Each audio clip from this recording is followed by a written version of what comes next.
don't quite know what it is, but there's just something about this that made me want it, had to have it. Whew. It's just got an aesthetic to it that just...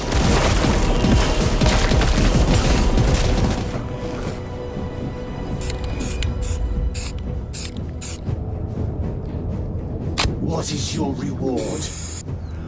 My salvation is my reward.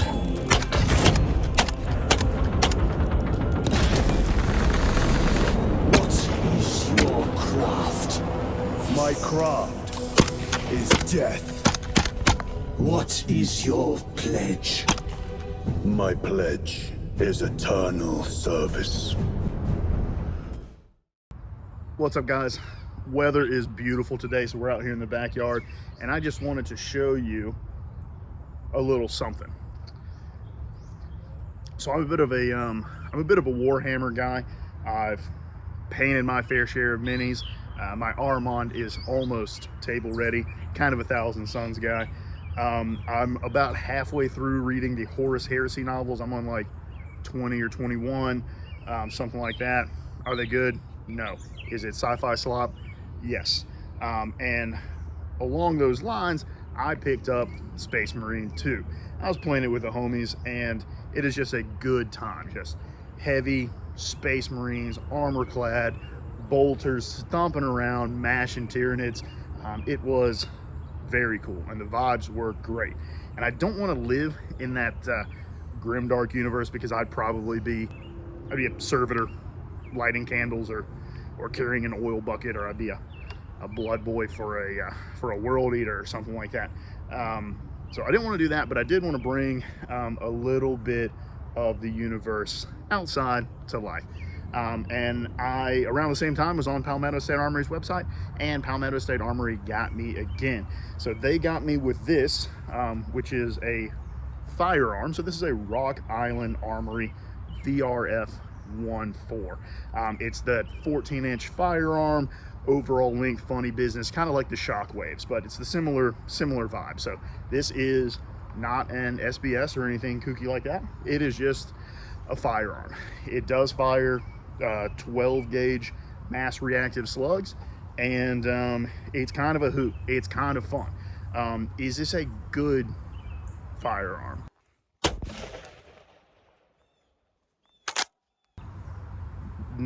I wouldn't go that far.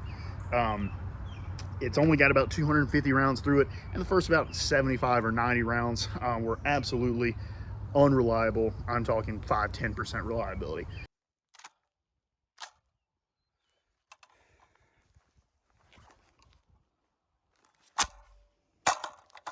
Had to just constantly take it apart, clean it, take it apart, clean it, and then when I was on my 5th taking apart and cleaning, it started getting a little bit better. I would be able to shoot 2 rounds in a row, or 3, or maybe make it through one of these 5+1 round magazines, and then it got to where I could get through the 10 round magazines. And the last few boxes of shells, the last 40 or 50 rounds out of this thing, sure, it's been reliable. But would I call it a good gun? Would I rely on this to like serve as like a home defense gun? Oof, doubt it. I don't think so. Of course, a 12 gauge mass reactive slug out of a 14-inch barrel, I mean, that's gonna do the job. Pretty much whatever the job is, it'll do it. But I just think there are better choices. Maybe if you only had $300 and you were just really dead set on some sort of semi-auto 12 gauge situation, I guess you could do worse. But it was pretty unreliable. The recoil is not great. You really have to hang on to it if you want it to cycle correctly. This rail, this whole kind of receiver up here, is just plastic. The rail is, I don't know if you can tell, the rail is not even level, not even close to level. These sights, I never used them, not even close to level. I just goofed around with this at the farm, pretending like I was fighting off waves of Tyranids and heretics. But it obviously didn't come like this. It came black, just black plastic. But one of my favorite things about painting, you know, Warhammer minis or stuff like that, is just you get to tell a story with it, right? So this would not be anything if it was just black. But now that it's got kind of this olive drab, Cadian-esque motif to it, it's a lot more fun. So this came all black. This is plastic. This is just Krylon, that like Krylon OD camo. I think it's Krylon, maybe Rust-Oleum. It's that OD camo that everybody paints their rifle. The barrel and this little nut here, that is high temp grill paint. Same with these like fake wear marks. This is like fake wear marks. I get it. We're not doing battle worn anymore, except that we kind of are.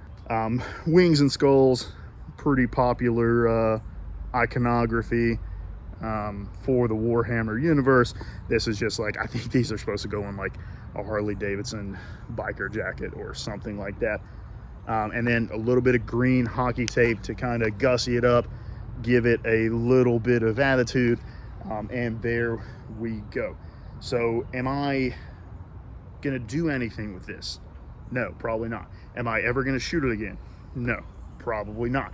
It's probably just gonna live the rest of its life in the gun safe, just like this. Might pull it out when I'm at the farm, goofing off with the homies. It is fun to shoot. It's goofy and it's fun and it's loud and it recoils like crazy, but practical purposes for me, nah, not really. Anyway, what do you guys think? Would this be good enough to drive off some Tyranids? Is there another gun or firearm that I missed that would serve as a better like bolter stand-in? This was as close as I could get, and I think it got pretty close. Anyway, that's what I've got, guys. Don't take it too seriously. Not everything has to be super serious, lights and lasers, red dots and ACOGs. Like, sometimes you can have a little bit of fun, and that's what we've done here. So thanks for watching, guys. Hope you have a good afternoon, and we'll see you on the next one.